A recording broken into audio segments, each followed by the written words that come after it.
వారంలో తెలంగాణ రాష్ట్రానికి సంబంధించిన కన్సాలిడేటెడ్ నిధి నుంచి కేంద్ర ప్రభుత్వం డెవల్యూషన్ ఆఫ్ ఫండ్స్ అనేది ఒకటి ఉంటుంది. రాష్ట్రం నుంచి కేంద్రానికి పోతున్న సెంట్రల్ ఫండ్ నుంచి ప్రతి రాష్ట్రానికి ఒక పర్సంటేజ్ ఉంటుంది. ఆ పర్సంటేజ్ని డెవల్యూషన్ ఆఫ్ ఫండ్స్ అంటారు. అది రాష్ట్రాలకి, వివిధ రాష్ట్రాలకు ఒక్కొక్క పర్సంటేజ్ మేరుగా ఆ నిధులు పంపుతూ ఉంటారు. దాంట్లో భాగంగానే సెంట్రల్ గవర్నమెంట్ నుంచి మనకు వచ్చేది ఒక కన్సాలిడేటెడ్ ఫండ్. దాని గురించి మనం మాట్లాడబోతున్నాము. దీని గురించి మాట్లాడే ముందు తెలంగాణ ఉద్యమం గుర్తొస్తుంది. తెలంగాణ ఉద్యమంలో ఎందుకు తెలంగాణ ఉద్యమం చేపట్టిన నాయకులే కానీ, ముఖ్యంగా కేసీఆర్ గారి పాత్రే కానీ పదే పదే ఎందుకు నెమరు వేసుకుంటున్నామంటే, ఇప్పుడు కొన్ని సంఘటనలు చూస్తుంటే, కొన్ని పరిస్థితులు చూస్తుంటే అసలు నిజానికి కూడా ఎంత పెద్ద పోరాటం తెలంగాణ ఉద్యమం, ప్రజలకు తీసుకుపోవడానికి నిజానికి ఎంత కష్టమైంది, ప్రజల నుంచి ఆ రెస్పాన్స్ రావడానికి ఉద్యమం పట్లే కానీ, తెలంగాణ పట్లేనే కానీ ప్రజల నుంచి ఆ రెస్పాన్స్ రావడానికి ఎంత కష్టమైందని ఒక్కసారి ఈరోజు ఆలోచన చేస్తుంటే, ఈ యొక్క పరిస్థితులను అవగాహన చేసుకొని నాకు నిజంగా కూడా గొప్పగా అనిపిస్తుంది. తెలంగాణ ఉద్యమే కానీ, తెలంగాణ ఉద్యమకారులే కానీ, తెలంగాణ కోసం కొట్లాడిన వ్యక్తులు ఆ రోజు పడ్డ కష్టం అంతా కూడా ఒకసారి యాద్ చేసుకుంటే నిజంగా కూడా నాకు చాలా గొప్పగా అనిపిస్తుంది. ఎందుకు చెప్తున్నా ఇదంతా అంటే, తెలుగు రాష్ట్రాల్లో ఉన్న మీడియా హౌజులందరికీ కూడా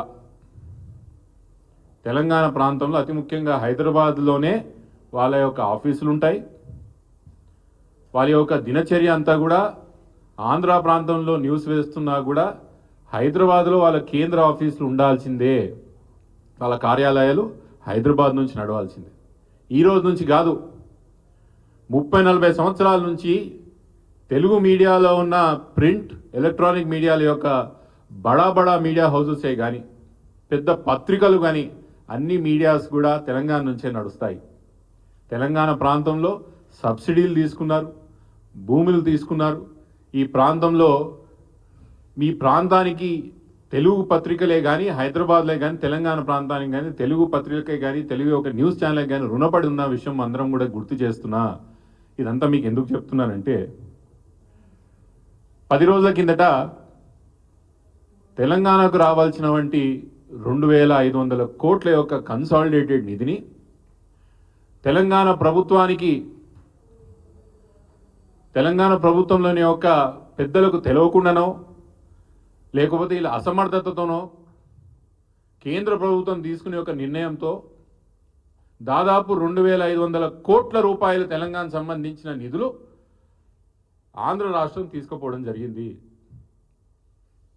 దీని ముఖ్యంగా నేను ఇక్కడున్న మీడియా సోదరులు, తెలుగు మీడియాలో ఉన్న, హైదరాబాద్లో ఉన్న తెలుగు మీడియాకు సంబంధించిన ప్రతినిధులకే కానీ, యాజమాన్యాలకే కానీ, ఇన్ని సంవత్సరాల నుంచి మీరు ఈ ప్రాంతంలో మీ కార్యాలయాలు నడుపుతున్నారు. ఇన్ని సంవత్సరాల నుంచి ఈ ప్రాంతంలో మీ యొక్క ఆఫీసులే కానీ, మీ యొక్క న్యూస్ ఛానల్సే కానీ ఆఫీసులన్నీ నడుపుతున్నారు.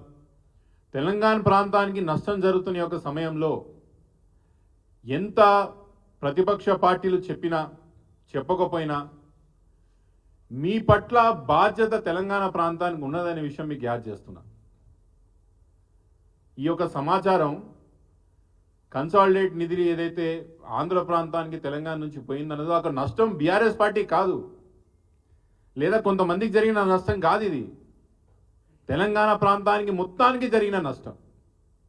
తెలంగాణలో ప్రస్తుతం నడుపుతున్న ప్రభుత్వానికి ఇది అవమానం. ఇది ఇన్ని సంవత్సరాల నుంచి మా ప్రాంతం మాకు కావాలా, మా స్వపరిపాలన మాకు కావాలా, మా పరిపాలన మేము చేసుకుంటాము, ఏదైతే నినాదంతో మనం తెలంగాణ రాష్ట్రం తెచ్చుకున్నామో దానికి ముమ్మాటికి తూట్లు పొడుస్తూ ఈరోజు కేంద్రంలో ఉన్న బీజేపీ పరిపాలిత ప్రభుత్వం ఈరోజు ఇక్కడ ఉన్న కాంగ్రెస్ ప్రభుత్వంతోనో, ఆంధ్రాలో ఉన్న తెలుగుదేశం యొక్క ప్రభుత్వంతోనో చేతులు కలిపి తెలంగాణకు రావాల్సిన యొక్క హక్కు 2500 కోట్ల రూపాయలు ఈరోజు తీసుకుపోతుంటే, రాజకీయ నాయకులుగా మేము వచ్చి బయటకు వచ్చి మొరబెట్టుకునేంత వరకు ఏ మీడియా ఛానలే కానీ, తెలుగు సంబంధించిన ఏ పత్రికే కానీ దీన్ని పెద్దగా సీరియస్గా తీసుకోకపోవడం నాకు చాలా బాధేస్తున్నది. అదొక దిక్కైతే 10 సంవత్సరాల నుంచి ఈ సమస్య నడుస్తున్నది. 10 సంవత్సరాల నుంచి ఆంధ్రాలో ఉన్న వంటి అక్కడున్న ప్రభుత్వాలు ఇక్కడ ఉన్న ప్రభుత్వం కేసీఆర్ గారి యొక్క ప్రభుత్వం మీద విపరీతంగా ఒత్తిడి తెచ్చిండ్రు.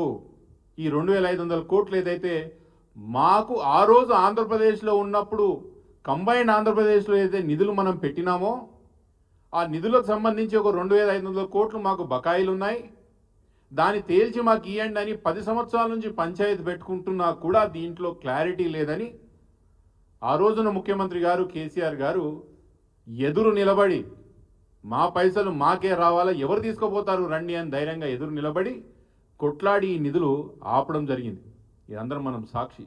మళ్ళీ ఈ రోజున కాంగ్రెస్ ప్రభుత్వం ఇంట్రెస్ట్ లేకనా లేదా ఇంట్రెస్ట్తోని ఏపీకి పైసలు పంపినరా?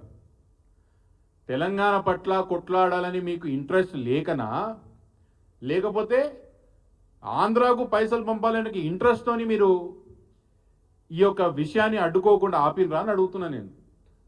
లేకపోతే మీతో చేతనైతే లేదా?